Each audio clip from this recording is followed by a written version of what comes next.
छोटी छोटी कथाएं हैं जो आपके बहुत काम आऊंगी। एक समय एक गांव में, एक नगर में एक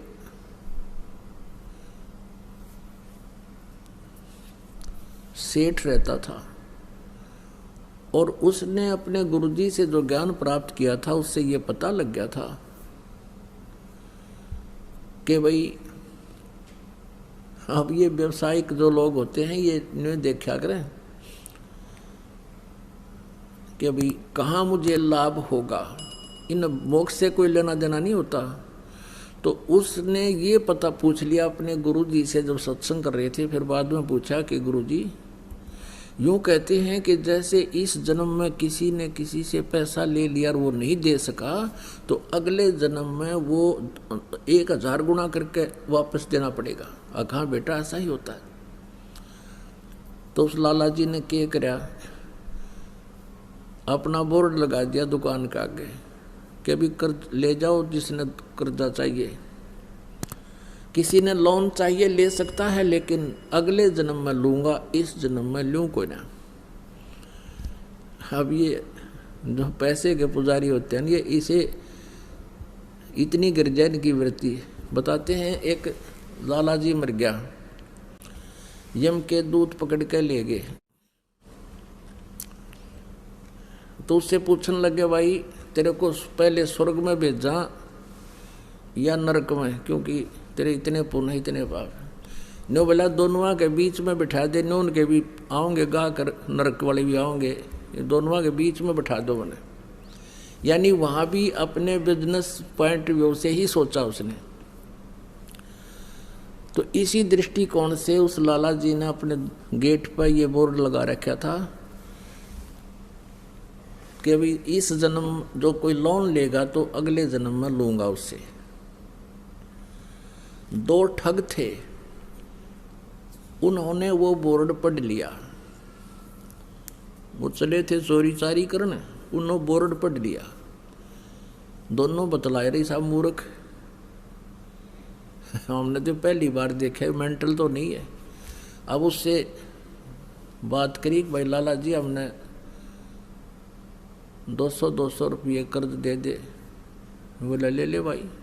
वो पक्का करे थे, वो कहने लगे भाई देखा हम तो जल्दी देवांगे, व्यवहार के पक्के आदमी हैं। वो कहने लगा ना भाई मैं तो अगले जन्म में लूँगा।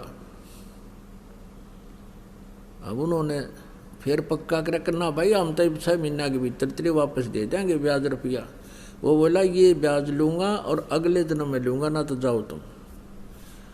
तो उन्होंने सोचा अच्छा भाई ले अगले जन्म में ले। उन तो ठगना था ही वो। उन दोनों ने अपने 200 रुपये या जैसा भी 100 या 500 लिए और दरे गठड़ी में चल पड़े। आगे वो चलते जा रहे थे। एक गांव के बाहर एक तेली का घर था। पहले तेली होते थे, कोल्लू चला करते थे बैल से, और उसमें सरसों पीड़ा करते थे और तेल बनाते थे।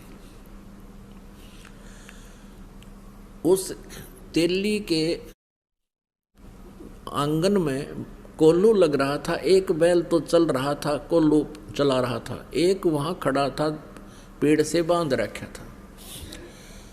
तेली किसी कामवश गांव में गया हुआ था। वो दोनों वहाँ रुक गए, जलपान कर ले, पानी पी लेते हैं। उन्होंने पानी पिया तो दोनों बैल बतलावे थे, आपस में बातें कर रहे थे।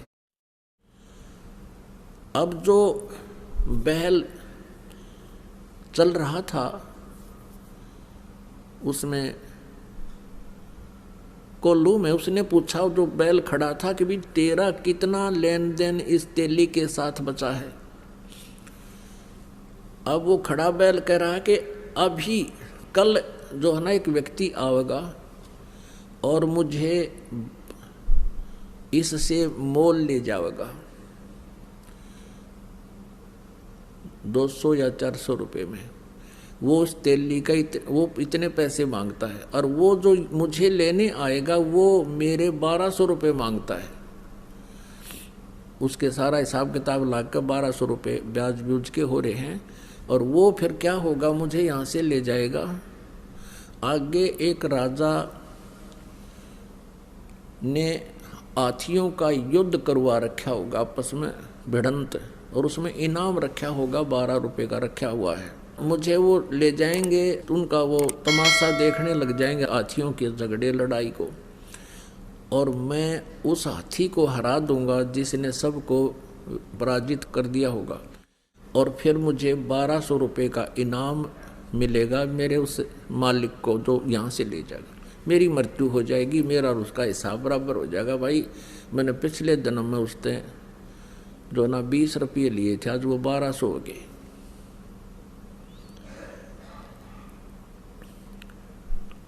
तो उसने फिर पूछा कि भाई जो कोल्लू को चला रहा था उससे पूछा कि तेरा क्या हिसाब किताब है तेली का और तेरा? उसने कहा भी मेरा और इसका हिसाब पूरा होने वाला है और मैं अब घंटे 2 घंटे में मर जाऊंगा। इतने में वो तेली आ गया और उनका कलेजा हिल गया। अकड़े तेरा गजब हो, ये बैल बोले, और बैल बोले है तो बस साची ये पाओगी, ये तो अनहोनी है, भगवान ने बुला रहा है इन्हें। तो उनने सोचा भी आज रुकना पड़ेगा यहाँ, और कल देखेंगे यू मरेगा किस टाइम यू बैल, और वो किस टाइम ग्राहक आएगा। तेली आ गया, उनसे पूछा भाई कौन हो, कहाँ से आई हो? उन्होंने बता दिया ऐसे हम जा रहे थे, रास्ते में पानी पीने लग गए। और वो तेली बोला भी कोई बात ना, अब देर हो गई है, शाम रुक जाओ, सुबह जाइए। का अच्छा भाई, वो तो रुकना ही चाह थे। 2 घंटे के बाद वो बैल जो चल रहा था उसकी मृत्यु होगी, जो कोल्लू चला रहा था। अब उन दोनों का दिल धड़क धड़क करने लगा रहे, या तो सच्ची हुई भाई। उधर से अगले दिन सुबह एक व्यक्ति आया और उस तेली से कहने लगा भाई कोई बैल बता मुझे, या तेरे पास होता है बैल दे। अब तेली का ये डर हो गया कि भाई चलता चलता बैल मर गया, कोई बीमारी आ गई पशुओं में और इसने बेच दे जल्दी, तो दूसरे को भी और लाऊंगा कोई। उसने उसके 500 400 100 200 जिसे रुपये मांगे और उसने दे दिए। वो दोनों जने अपनी वहाँ पोटली कटक कर बांध गए, उस बैल लेकर गया था उसके साथ साथ चल पड़े। ये और देखेंगे वहाँ पर ये बताए थे इन्होंने कि बैल हाथी को हराएगा। वहाँ क्या हुआ कि वो जाके खड़े हो गए, दंगल लगा हुआ था, हाथी आपस में कुश्ती कर रहे थे, एक हाथी सबको पराजित करता हुआ चल रहा था और लास्ट में वो अकेला खड़ा हो गया कि और लाओ वे जिसका कोई हाथी हो, गुड़ाओ इसके साथ, ये केसरी हो गया। वो जाकर खड़े होकर तमाशा देखने लग गया। बैल पकड़ रखा था रस्सा हाथ में, वो बैल हाथ से रस्सा छुटा कर हाथी की तरफ भाग लिया। लंबे लंबे सींग थे पहने पहने। हाथी ने उसका सूंड मारा, वो सूंड लग गया, सींग फंस गया सूंड में और हाथी मारा किल की चंगाड़ और बाज गया। हाथी का सूंड में दर्द बहुत होया करे। हाथी किलकी मारा, रो और लीद कर, उसने सोची मेरा निकी आ गया सिंगाड़ा, हाथी भाग गया। तो वो विजयी हो गया बैल। 1200 रुपये राजा ने इनाम दे दिया। वो 1200 रुपये उनके पास आए, उस बैल वाले के पास, उसी समय बैल की मृत्यु हो गई। अब वो दोनों जने उनके पैरों तले की जमीन खिसकन लगी, क्या तो बूंदी बनेगी, बैल बनना पड़ेगा इस लाला जी का जिसके पैसे ले आए हम। वो दोनों वापस आ गए। अगले दिन 9 के 9 दोनों ने पैसे रख दिए। सेठ जी अपने पैसे पकड़े, ये मारा पर नहीं उठे ही पे। लाला जी ने ठाकर बाहर गली में फेंक दिए। मारे मेरे लेखे कितने ले जाओ, हम ना, मैं ना लूँ, अगले जन्म में लूँगा। और वो ठाठा उल्टे धरे, उसके हाथ जोड़े, लाला जी माफ़ कर दे, अगले जा, मैं ना लूँ कती भी। वो बाहर फेंक गए। उन्हें सोची बड़ा साका होया भाई। अब वो उठा कर उसने वैसे तो गेरे क्यों कर, क्योंकि देना पड़े, वो तो बहुत सुरक्षित रखने पड़े उनको, कदे को छीन भी ना ले जा, थारे बचाव रखें। तो उसने सोचा भाई साधु संतों के पास इसका कोई समाधान होता है। एक संत कहीं बैठा था, वहाँ पहुँच गए और कहने लगे महाराज जी हम एक कसूते संकट में फंस गए, कोई समाधान बताओ। सारी कहानी बता दी। अब वो संत बोला, भाई एक काम करो, इसका कोई धर्म पुण्य में ला दो उस लाला जी के नाम पे। तुम यूं करो, एक धर्मशाला बनवा दो मेन रास्ते पे, और एक कुआं बनवा दो, और उस पर लिखवा दो लाला जी उस सेठ का नाम कि उसके नाम की धर्मशाला। और तुम यूं करियो, उसमें किसी को रुकने मत देना है, और ना उस कुएं में तो पानी किसी को पीने देना। बोला जी फिर क्या होगा? फिर तुम मैं बताओगे क्या होगा, और जो मैं कहूँ इतना कर दो। अब वो ने सोचा भी महात्मा ने जो कहा है तो बात फिर ये जाना आगे क्या होगा। उन्होंने एक मेन रास्ते पर जो स्टेशन से उतर कर गाँव को आता था, स्टेशन से उतर करके जो यात्री आते थे उस नगर के, स्टेशन 2-3 किलोमीटर की दूरी पर था नगर से, उसके बीच में बनवा दिया। उसके मतलब 2-2.5 किलोमीटर था तो 1.25 किलोमीटर दूरी पर बना दिया, और वो कुआं बना दिया, एक धर्मशाला बना दी, लिख दिया लाला जी का नाम जिस पर उन्होंने लोन लिया था, उधार ली थी। अब वहाँ यात्री आवे और पानी पीने या थोड़ी देर विश्राम करने के लिए धर्मशाला की तरफ जाऊँ, वो दोनों लकड़े लठ लेकर, खबरदार तो यहाँ आगे होता है, चलो यहाँ से।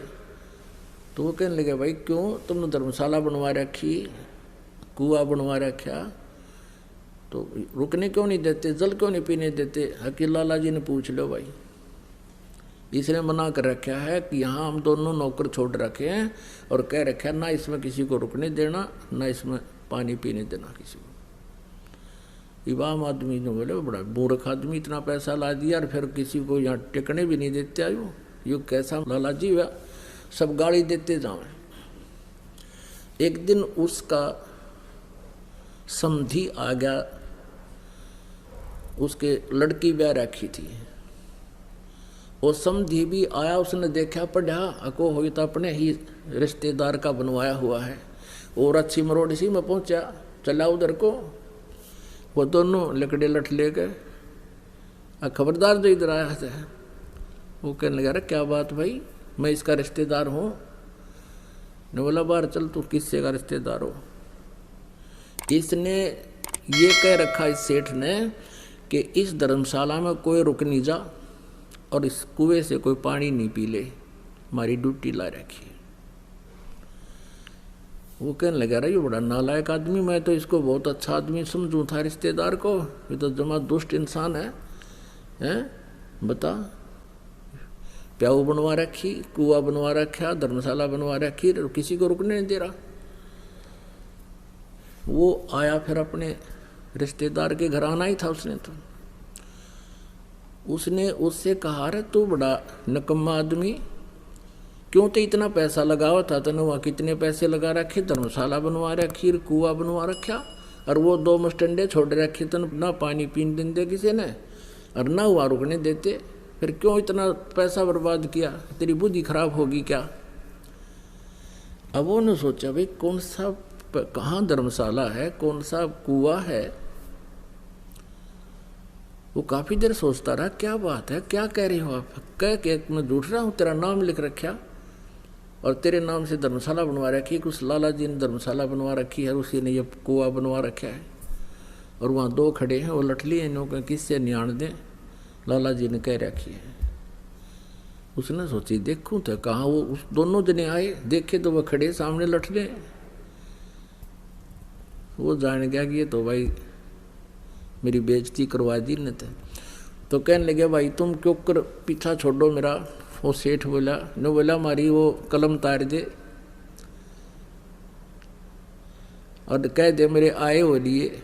भाई ये 2 जोड़े हाथ, मैंने तुम्हारे अपने लोन ख़त्म कर दिया और मान लिया भाई तेरा, तुम्हारे सारे पैसे आ गए, मेरी बेइज्जती ना करो तुम। तो वो अपना गए और फिर मजदूरी करके अपना गुजारा किया, साधु संतों से उपदेश लिया, भक्ति की, कल्याण करवाया। तो पुण्यात्माओं ये सत्कर मान लेना, भले ही आपको एक दंत कथा लगे, लेकिन ये आपके हृदय में उतर जानी चाहिए।